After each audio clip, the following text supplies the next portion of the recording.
Hey everybody, Mountain Grandma here. Today I'm going to be making candles and I'm going to take you along with me. These are container candles. I do a 2 wax blend when I make them. I used to sell these and I'm going to share with you all of the little tips and tricks along the way.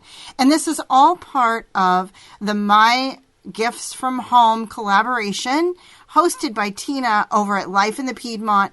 I will have more information on that down in the description box below. And before we get started into the details, I'm going to share with you what you need to do this. It makes an incredible gift. Everybody loves candles. Let's go ahead and get started.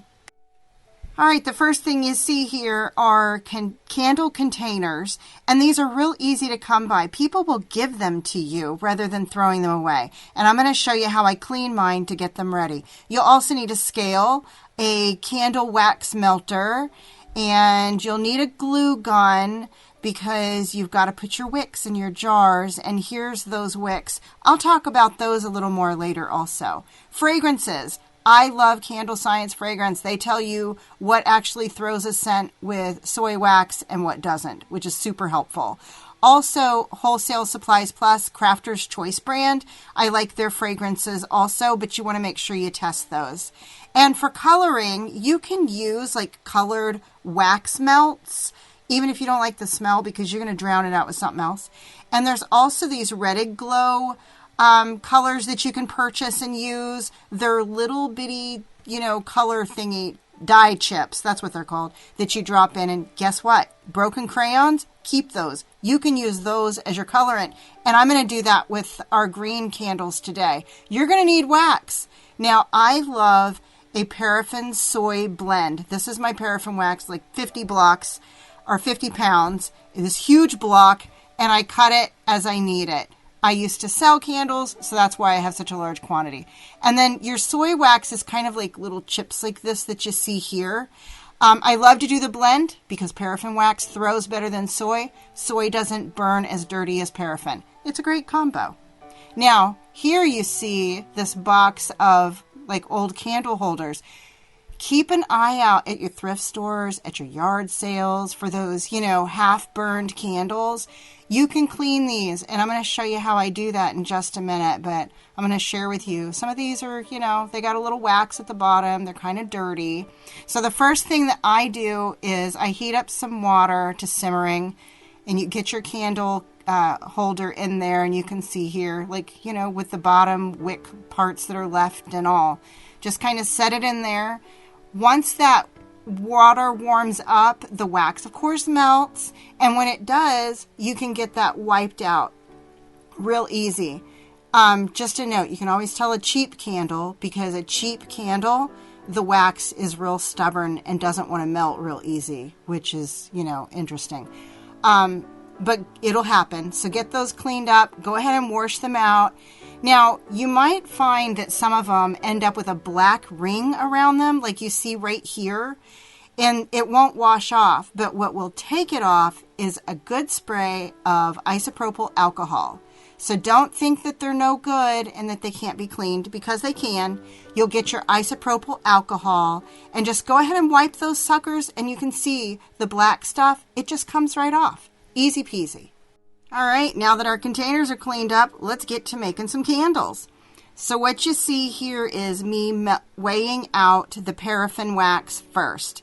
I like to do a 2-to-1 blend of paraffin to soy wax.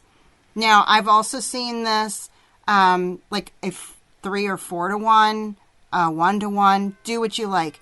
But I melt the paraffin wax first, and you might ask why, and that's because the soy wax chips won't all fit in there until that paraffin wax melts.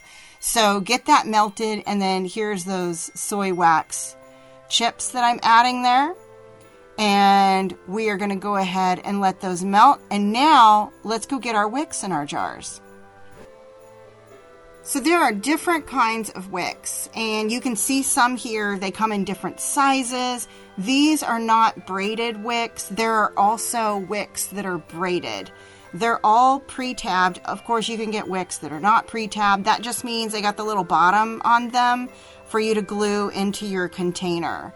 And here is a cotton braided wick. I'm really kind of partial to these guys, but you got to see what works for you and what works for your wax blend, because there's a lot of different wax blends and how much you use of each kind. It all kind of plays in. You'll have to see what burns best with what you're using. But I thought I'd share these and kind of talk about that. Obviously, your thicker braided ones are going to be putting out a larger flame for a larger size container.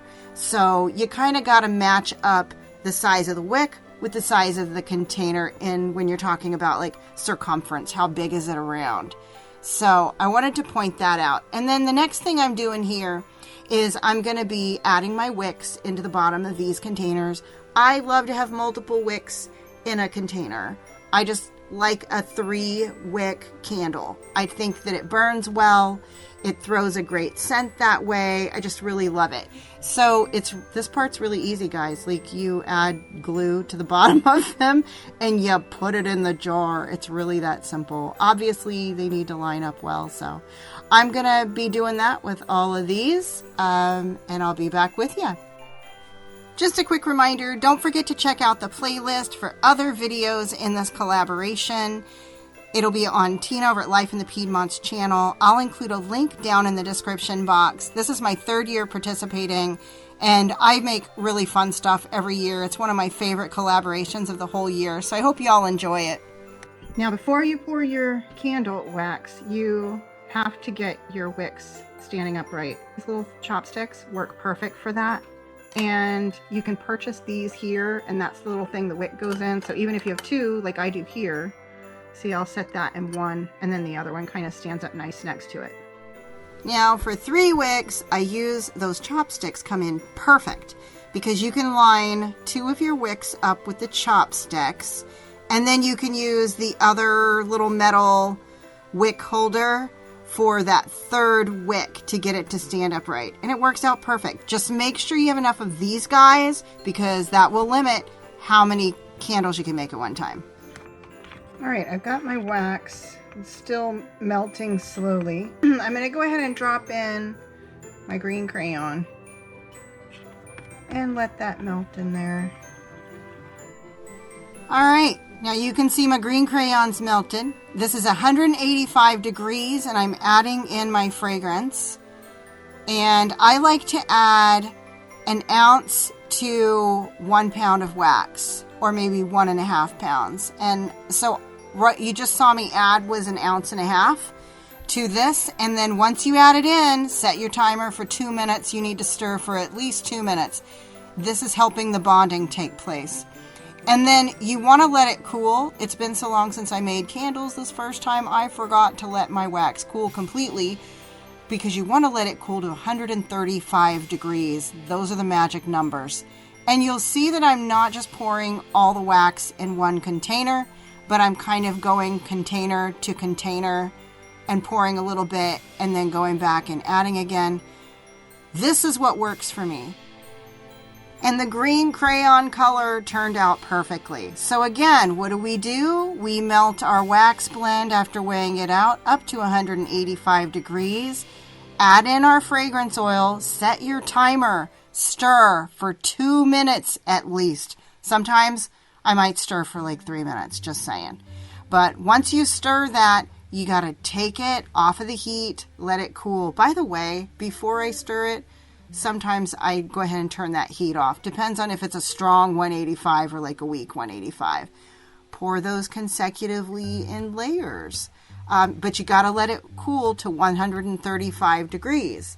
So again, melt your wax. This time I'm using a red like wax melt, because for the red coloring, I thought, let's make it easy. You're heating it to 185-ish temperature. Adding in your 1 ounce per pound of fragrance. You could do more if you want. For these particular oils, I could do up to 10%, but I like 1 ounce per pound. It's always been good for me. Too much, and believe it or not, too much, and it won't throw a scent. Let it cool to 135 degrees, and then pour it. And remember, you don't just pour a one and done. You want to pour, stop, pour in another container, stop, go back and forth. You will have better success with your candles that way. At least I do anyways. I won't end up having the holes like I otherwise will. And I'm going to show you how to fix it. If you do get a hole, because I think it's this red one, and you'll see that one on the end. I'm not doing like the back and forth like real strong like I am with these other guys.